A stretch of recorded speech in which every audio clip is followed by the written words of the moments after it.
watched scientists who reported on those things reprimanded. I've watched their funding cut. I've watched their projects being eliminated.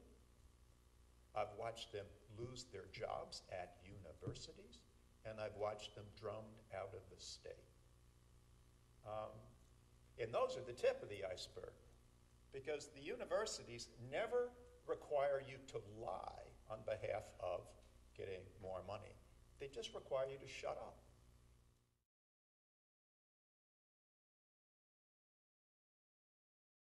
What I wanted to add is the perspective of being an academic and feeling the impact which others are describing here, which I have felt in this state for 40 years. I first came here in 1971 in order to question a project the Corps had going west of here in the Atchafalaya floodway. The lead expert on that and the lead challenge to the way the Corps was designing this project was an LSU grad by the name of Kermit Hebert. He worked for the very famous Ray Kasman, who was head of the engineering department there at the time. You couldn't find Kermit. Finally, we located Kermit in Alaska. He was blackballed in Louisiana. It wasn't a firm that would hire him. Ray Kasman, for being the supervisor of the project, lost Corps funding. Since that time, I have to tell you that across the spectrum, and particularly in the sciences, I've watched dozens of colleagues on issues critical to the state. I'll just mention a few. Cancer clusters along the Mississippi River, the effect of oil and gas drilling in the coastal zone, the wisdom of building on the most hurricane pieces of property along the Gulf of Mexico, sacred cows, everyone, and many others. I've watched scientists who reported on those things reprimanded. I've watched their funding cut. I've watched their projects being eliminated. I've watched them lose their jobs at universities, and I've watched them drummed out of the state.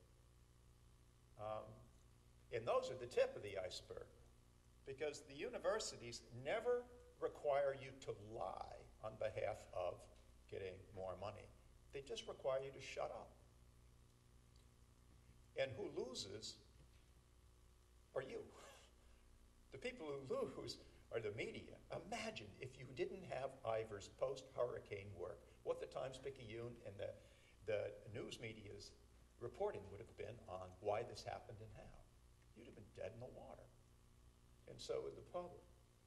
So the real losers here are far greater than Ivor and far greater than the academics. But what I can personally attest to is the pressure on the academics is fierce. I cannot tell you the number of academics, even in the coastal science community today, who will not say, who will not sign op-eds, who will not sign joint letters because of their fear of funding impacts. They know what's right. They just can't say it.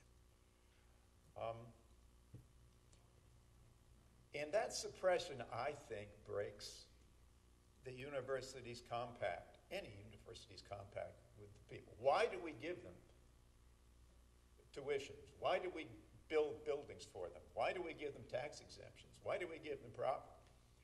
It's because more than educating students who pay tuition, they educate the public, don't they? That's the service component. That's the real payout for a university. And when they cut one of these people down, and they cut them down every day, it's just that they don't fire them. When they're putting the lid on these people, they're breaking the contract. It's like cheating on your wife. They're doing the academic equivalent of cheating on a wife or a spouse. I've been terribly lucky. Why am I still here? I mean, that must occur to you.